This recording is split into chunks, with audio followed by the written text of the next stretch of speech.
Welcome back to the Waves Business Coaching Podcast. I am your host, Jacob Carnes. This week on the podcast, I interview my friend, Jonny Holsten. Jonny is the founder of Bridge Selling and the author of Fix Your Broken Sales Calls. I've got his book right here. Excellent sales book, but as we talk about in the podcast, honestly, a pretty good leadership book as well with everything he writes about. Jonny has worked with organizations ranging from small businesses to household name brands, helping them build structured, coachable sales systems that produce consistent results. He talks about his bridge selling framework in his book and on the podcast. But our conversation actually centers around how can you build a team that makes it cool to care and that implements and tries new things? How do you create a safe space and an environment where teams will try new things, try new frameworks, implement them, make it cool to care, and have an organization that is consistently growing and learning? How can you do that as a leader? That's what Jonny and I talk about on this episode. I wrote a book called Master Your First Job right there on the shelf. Don't have a copy. Holding it today. But my book, Master Your First Job, is the remarkable path from first day to first promotion. This is the book that every young employee needs and every employer wishes they had. You can get your free copy of my book at masteryourfirstjob.com/free. That's masteryourfirstjob.com/free to get your free copy of the book.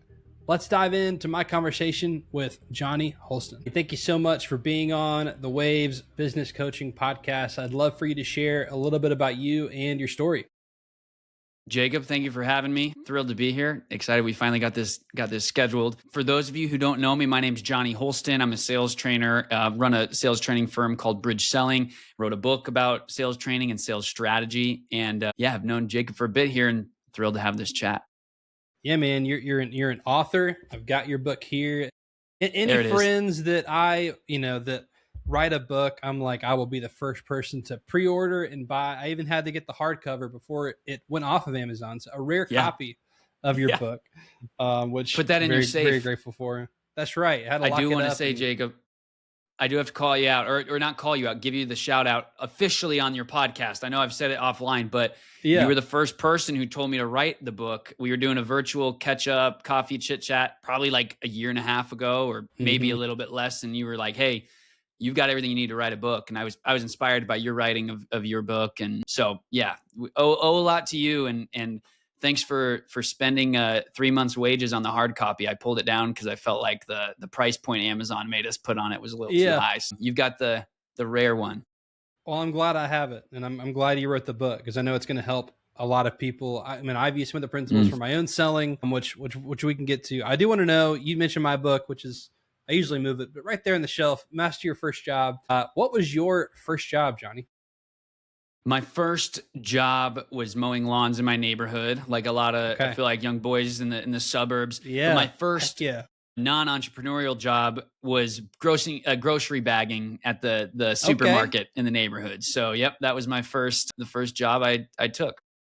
What supermarket? Kroger, so a King Soopers in the area is what they're called. Yeah, so Fry's down here in Arizona. I grew up in Colorado, and it was a King Soopers. Okay, very cool. Yeah, I never did. Hired grocery me on the bagging. spot, not to toot my own horn, but I still tap into my grocery bagging roots when I need to at the store. So it's a good skill set to have.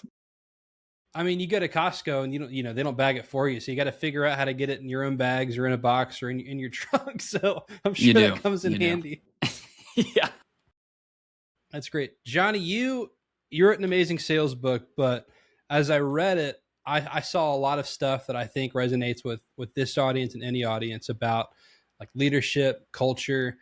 I want to start here. We were talking about this pre-show, and I do want to start here about training and culture. I come from a Chick-fil-A background, and I work with a lot of companies, and I don't think this is by accident because I'm a very high culture is very important person, and the environment, your work environment is very important, and no matter what industry you're in, and that training is a part of that is very important to set people up for success, and that people quit environments. They don't normally quit companies. They quit environments and they quit people. So training and culture, two very important drivers. You talk in your sales book, you talk a lot about the training drives performance, but culture decides whether training sticks.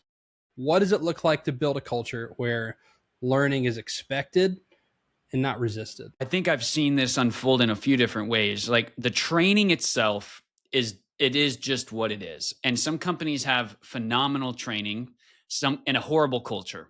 Other companies have a horrible culture and phenomenal training. And they both need to be, they might not both need to be on Chick-fil-A levels, but they need to both be good to work. And I think when you say a culture where training is like accepted and encouraged and valued, it really comes down to a couple of different things I've noticed. Now, I'm speaking strictly from the sales training space, but I'm sure that there are places where this bleeds out and overlaps, and you can confirm that or deny it for me. But I think a lot of it is when it comes to good training, you may have a great week-long training in a given topic.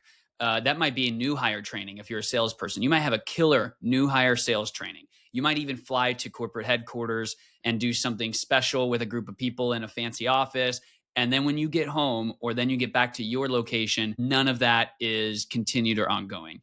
And really what I have found is, do you have a culture that takes training and turns it into something that is consistent? And when I say consistent, I just really mean a culture where learning is exciting and accepted. So are people excited to talk about new concepts and new strategies? And where learning and failing is viewed not as a negative, but as a positive. I think of a specific organization I got to do some work in, two sides of the company. Company was basically split in half. One of them had a culture where like role playing sales was fun, and people would raise their hand to go first and try something new, and they would suck and everyone would laugh and they'd coach them up, and it was like a fun thing, right? And everyone would leave better because of that. Where on the other side of the building, on a different floor, the reps were terrified of role playing because they didn't want to look silly in front of their management. So you get, that's the difference there. Like, is it accepted? Is it desired? And is it okay to fail? Because that's what training is. You can't go into training being perfect. Is it okay to fail? That's so important. I laugh. I think about too. I don't know did you grow up in church at all? In church culture? Yes. Yeah, absolutely. Okay. Summer Whatever camp, internal reference you have for me, I probably will get it. Okay. I was like, yeah, just don't bring up the newsboys. No, this will make this audience laugh. Is if you grew up in church, this will make you laugh. Of course, I grew up in the South, Southern Baptist, church camp, big thing, or D Now weekend.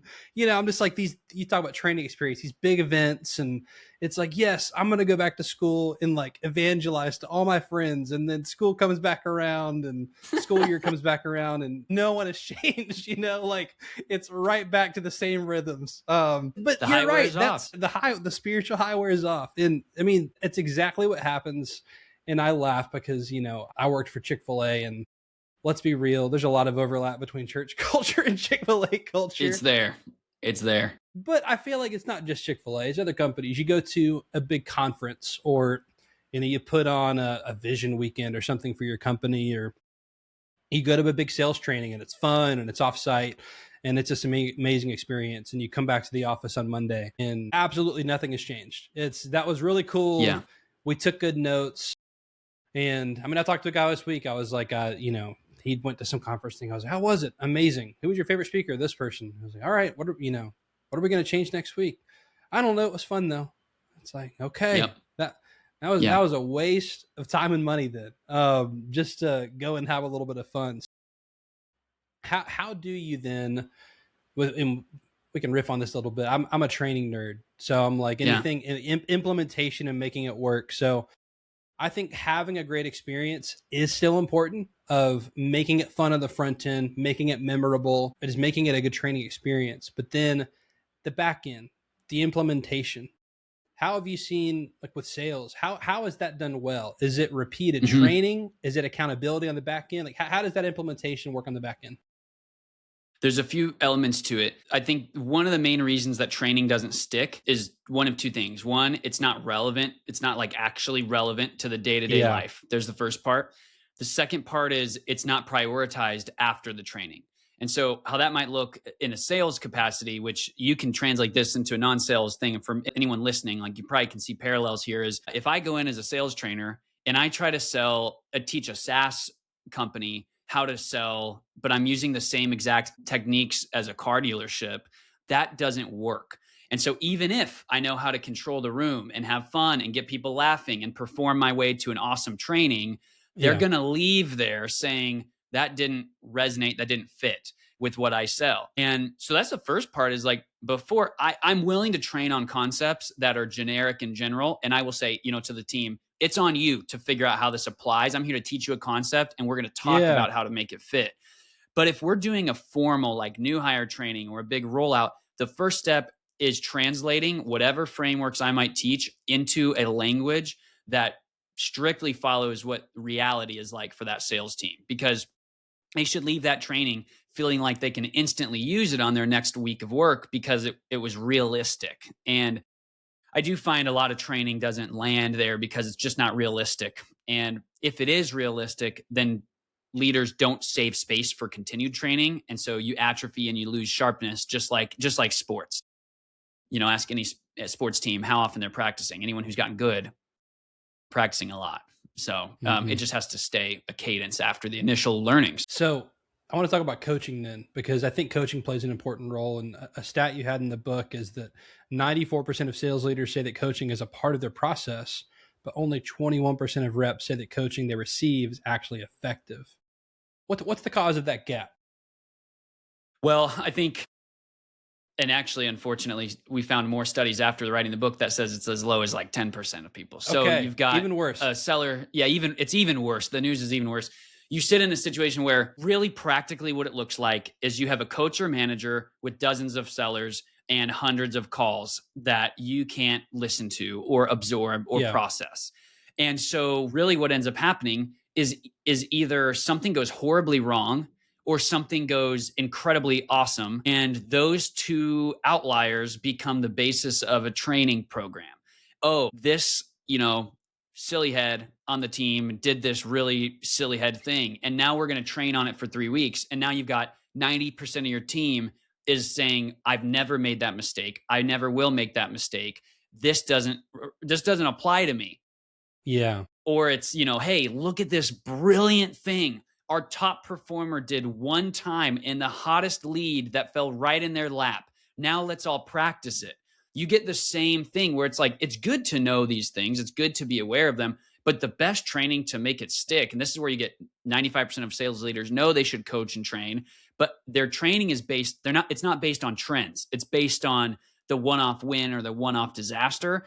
And so something I've always been big on is like, you shouldn't really go in to do a training out of the blue unless you have a reason to do it. And that could be, hey, we've had a consistent trend in this thing happening. That's where you can make it more relevant. And hopefully that 10% number goes up quite a bit just by basing your training off trends, not off outliers, is at least what I would say about that. Yeah. No, it makes total sense, because I've had many meetings where I'm like, okay, why wasn't this addressed? It's like, I know who made that mistake, because we're all not stupid. Why wasn't this addressed with them? Why are we all having to be there for this? Like this seems like you avoided a hard conversation, and now we all have to be a part of it. Man, that's so true. Yeah. Yeah, it should be a one-to-one thing half the time. And that's true. Leader avoiding a tough conversation. So you subject a 20-person team to the same training. Very real. And there's your 90 to 10 gap that you talked about. Yep. Okay, let me ask you this. This is, so a guy in my small group actually leads a sales team. I actually need to give him your book now that I think about it. Yeah. And something you talk about is two friends that were laid off, but they, their companies couldn't lead. And this is something I encounter a lot, is working with leaders and them talking about their direct reports just underperforming again and again and again. And I'm like, well, what are you going to do about it? Because I'm like, I think you are responsible for their performance. So what responsibility in your opinion does a leader carry for the performance of the team they are leading? Like where do you draw that line of this is a them problem versus actually this is on the leader for them underperforming? Man, as long as the attitude of the team is open and coachable, then I think all of the responsibility falls on the leader. And it's the leader's responsibility to make sure that team is filled with people who are coachable and ready to learn. And I'll see it in like a new hire training or on-ramping new salespeople. The ones who aren't willing to learn something new or change their habits, they'll sometimes quit in the first week, which is a good thing. And they're just going to remove themselves. That way your culture isn't filled with people who aren't open to it. But I think to answer your question, I feel like the responsibility falls entirely on the leader. And you can't assume that everyone knows exactly how you want things done. And so you gotta take responsibility for that. Now, if you have people on your team who are not willing to play that game and get better and change their behavior, that's a separate conversation. But as far as if that's handled, I think it all falls on the leader, which is why I think sometimes when I see a manager or a leader that just like has a very like attitude, it drives me kind of crazy, because it's like, what else are you doing if you are not excited about trying to level up your people under you? That's so true. Something that, you and I have connected through the story brand community, something I saw Don say forever ago that I love to steal and use. Thank you, Don. That the best part about being a leader and the worst part about being a leader is everything is your fault. And I think it's the best part about being a leader. It's very freeing, is that, man, if I have a high level leadership team, my top 4 leaders are underperforming. Well, guess what? I can do something about it. I can either improve their performance or find new leaders to do that job if I don't think they can do it. And so I'm with you in that I think 90% of issues, if it's, man, is it these 6 people that are all doing the same thing, or is it maybe my fault? It's probably my fault as the leader. If it's a group problem that I haven't set them up very clearly. I'm out with a leader this week, and they were talking about, man, I've shown them how to do this over and over and over again. I'm like, okay, well, there's clearly a disconnect in you showing them 10 times and what they're actually retaining. So what are you going to do about it? Going back to our training conversation of, hey, could this be more clear? Like, do they have a repeatable process that shows what excellence looks like, that is not reliant on you being there and showing them 10 times? So I'm with you. I think that, 90%, might even seem low, that 90% of the time I would put it on the leader, that, to quote Don, everything's your fault if you're the leader, which I do love as someone who is in leadership. Well, the story in the book you're referencing with the 2 reps who get laid off, like their leaders had essentially, one had said, here's a binder of product knowledge, go sell. The other leader had said, hey, go pair up with one of our top reps and just kind of see what they're doing, right? And that was the only oversight and training that those reps had been given. And coincidentally, those reps were laid off because the company, dissolved teams or changed structure or did things because they were in financial crisis. And I don't think it's a coincidence that leaders who were very much like, hey, sign your offer letter, I'm going to wipe my hands of this, go shadow, go read, figure it out.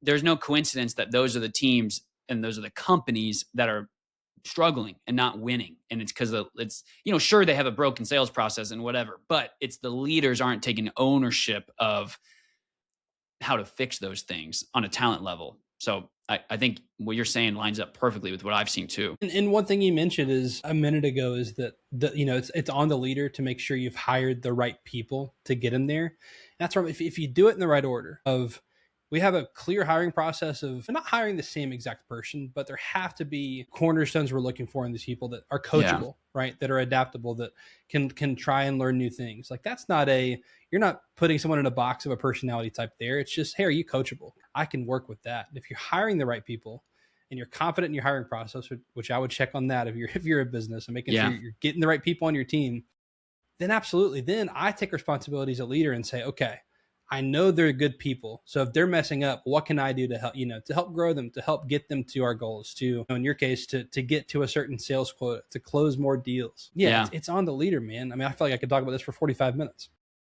Well, do you feel safe leading, safe learning and leading those people? I think that when I go back to the 2 teams where one was scared of role playing and one loved it, it's because one felt safe with their leaders and they weren't going to get randomly fired because they screwed up a training activity, where the other side was, pins and needles. And it was, if I screw this up, is my job in jeopardy, or am I going to be subjected to more training? And there's just a safety to it, where if the team members are screwing up because there's no safety, there's not a safety there, and the leader, it's toxic, that's one thing. But if there's a safe feeling for both parties, then there's not much you can't train and work through, to your point. Like, you don't have to be insanely cookie cutter with who you bring on. It's just, do we feel safe, and do we view learning and training as a positive, not a negative? That's so true. I can see interviewing you. I can share 2 small stories at Chick-fil-A. I get hired as a corporate trainer for Chick-fil-A, and I have two examples of a safe and not safe environment. I won't name names. Safe, when I got hired, it is just like, I mean, Chick-fil-A has full like test kitchens and labs and like places to just go experiment and learn, and we're doing training and getting a lot of feedback on it. And it was the place of like, hey, fall on your face, mess up, here's feedback, here's how to be better. It's people doing the exact same session you just did, but they've been in it for 2 or 3 years, and hey, this is what excellence looks like. You get to work with that person to build your, I mean, just excellent. There was one time where we were there actually to learn new content that we were going to go take to restaurants and train like in the field. And we get in there, and these people who are way higher than us in the company are looking to us to actually teach in those sessions. So we go to the station thinking we're there to learn, and they're like, all right, trainers, time to do it. And I mean, all of us felt nervous in the room. And of course we go to our leaders and are like, this cannot happen again. Like we're all trying to move up and claw our way up the totem pole a little bit. And we're in this, now we're being looked to, and we weren't prepared, and we're going to look bad. And that might be the only interaction we have with this person who might want to hire us. And I mean, it was, you mentioned it, pins and needles, aggravation, mistrust. And I've experienced both sides of that. And one is extremely freeing, and one I felt like I'm never going to be successful. Those two feelings can't be more opposite. Yeah. That's a tough spot to be in. And you can feel it. You can feel it when you're in an unsafe spot. No, you're right. You and I are both fans of frameworks, I will say. Yeah. I love a good framework. I had to learn, especially starting this business, that I couldn't build my business on just a framework and be like, hey, this framework's great. You should just do this. I have to use them as tools and do I bring to the table. But, lots of leaders will go to a conference, read a book, get a framework. And I think it's great when they use it as a tool. And I've also worked with leaders who are just like, this is the way it's going to be done. Period. Yeah. It's a web. I mean, you're getting graded exactly like Jonny's book says. And if you don't, do page 67 correctly, then, and it's more of a weapon. How do you, what's the difference between a leader who's using a framework as a really good tool for their business, like your sales framework, and one that just reads the book and is like, I'm going to use this as a weapon to, like this is my golden ticket to control and figure things out. Yeah. I think, we'll just retitle this episode, the Steal from Donald Miller episode. But one line from Story Brand that I love is their framework. They could say their framework is a playground, not a prison. And I think every good framework, it does a few things. It does the thinking for you, so you don't have to like worry about what am I doing on a day-to-day basis, however it relates to the framework's application. So it takes the mental load off of you. But the other thing, I think a great framework now, in my opinion, a good framework is adaptable. And some people see a framework and they think, okay, this is now my Bible for how I'm going to do things. I actually disagree. I think there's a lot of frameworks out there that are not adaptable. And the ones that are not adaptable generally are not the ones that have the biggest impact. They might help the smallest group of people, or the ones that are the biggest raving fans without naming other frameworks. I can think of all sorts of ones that are just rabid fans about a specific framework, but there's 10 times more people who are put off by it because it's not flexible enough. So I feel like what I found is, like, even if you read my book, I will say over and over and over again, you've got to make this yours, or else we're right back in the same situation of training that doesn't stick. Because if you go to your team and you try to whack them over the head with the generic bridge selling framework, it is not going to relate to them. And now you're back in the 10%, 90% situation. So I think the biggest thing before rolling something out is you have to communicate it. It's almost not about the framework, and it's not about, it's very rarely about the framework, what it's intended to do, and how rigid or flexible it is. And it's almost always about the leader's rollout of that framework. Like, I've been in situations where a sales team is like, the company's in huge jeopardy. And so in that moment, we have to be like, there's a new way of doing things here, and starting tomorrow, we're going to do it. Otherwise, there's going to be people lose their jobs. Like, there's realities to those types of things of like quick turnarounds. But in a healthier, less stressful situation, in my experience, if you just get ahead of a few simple things when rolling out a new framework, you can disarm most of the resistance. And it might be as simple as saying, hey, we're trying something new, And I want to acknowledge it might feel uncomfortable to all of us, including myself, but emphasize this is safe. And because it feels new and weird, we're all going to actually fail a bunch of times together.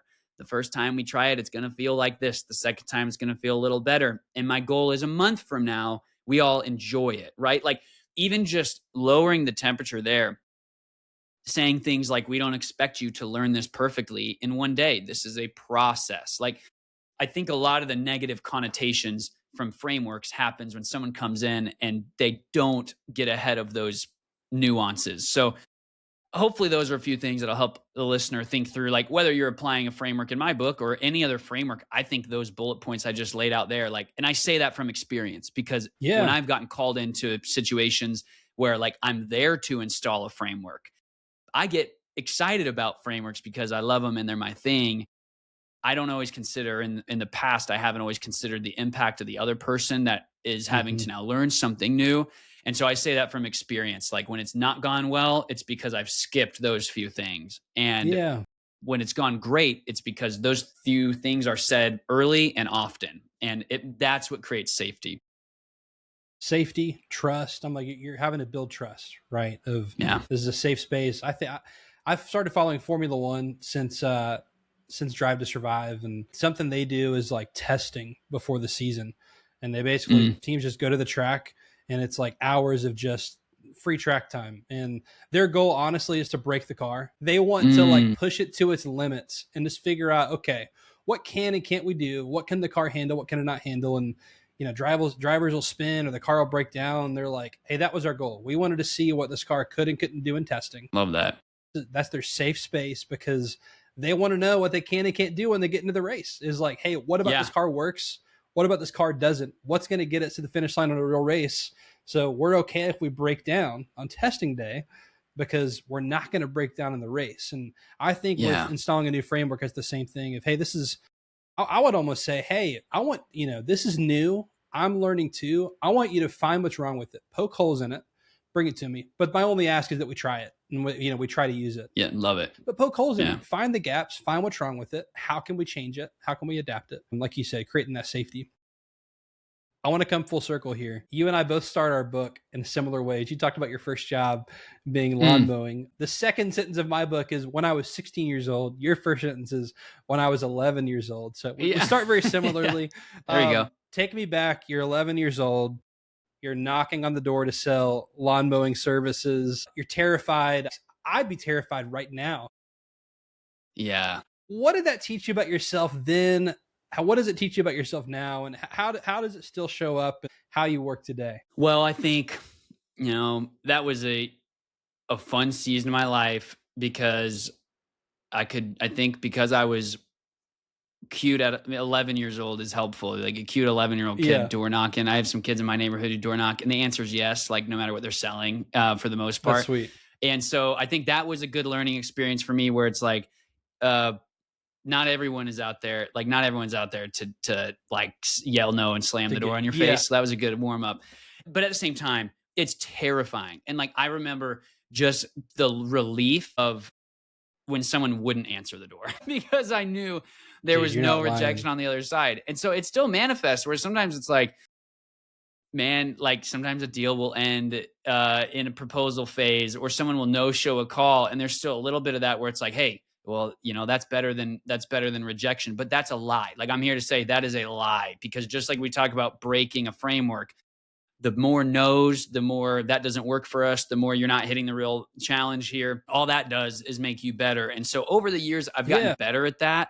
And I think whether it's naming a price and being confident in it or trying to advance something to get it across the finish line, I've just become more comfortable with the idea that there could be pushback or someone might say no. And that doesn't mean things are done and over. It just means you have to find a new way. And so I think it you know, trends of things about door knocking and starting business when I was young, like they just reappear all the time. And if I look for the themes, then I can find them. And then it gives you confidence because you realize you've been doing this a really long time. And so even if I feel like if you're listening, I've been sales training for years, but I've been in business and selling way, way longer. And so I challenge everyone listening, whatever it is you feel that resistance with, and you might feel like a beginner in something or feel like you're not an expert, think back across your whole life, and you're actually probably going to come up with trends and think of things that give you more confidence than you have now. I love that, Jonny. Let me ask you this. We talked a lot about training, culture. I feel like almost implementation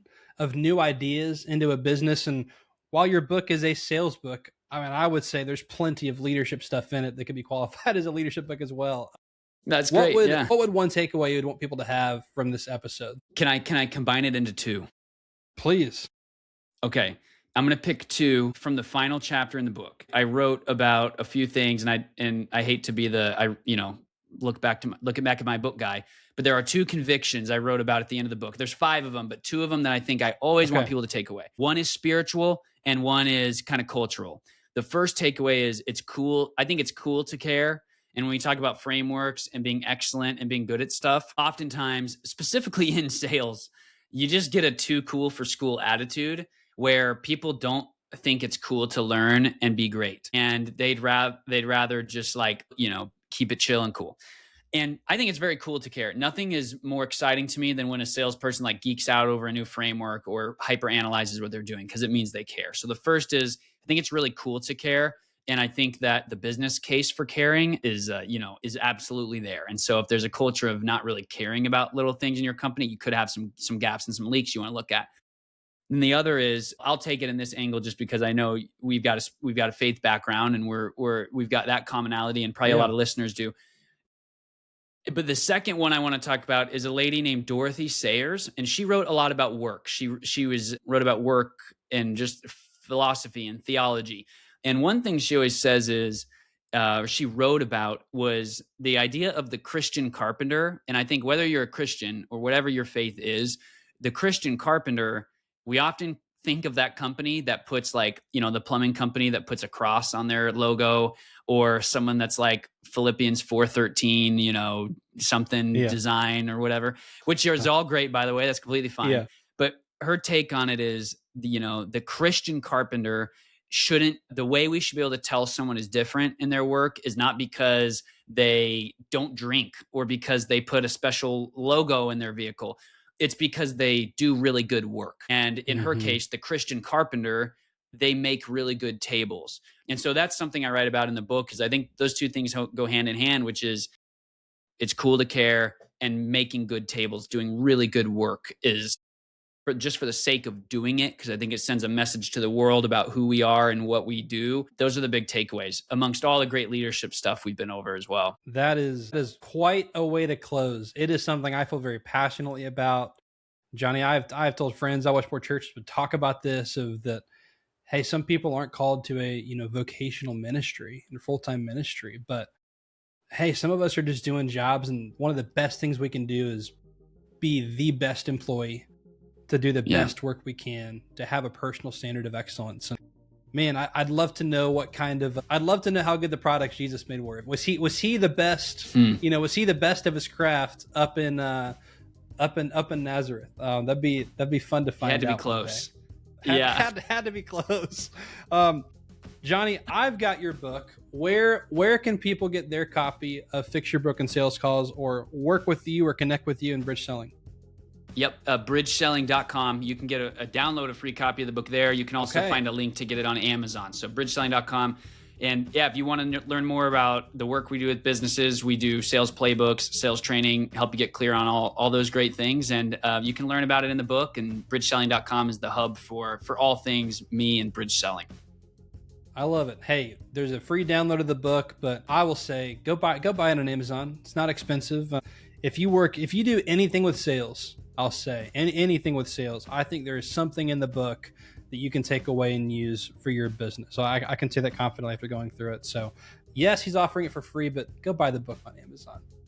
Love it. Jonny, thank you so much for doing this interview, being on the Waves Business Coaching Podcast. Thanks, brother. Thank you all so much for watching and listening to this episode of the Waves Business Coaching Podcast. Take care.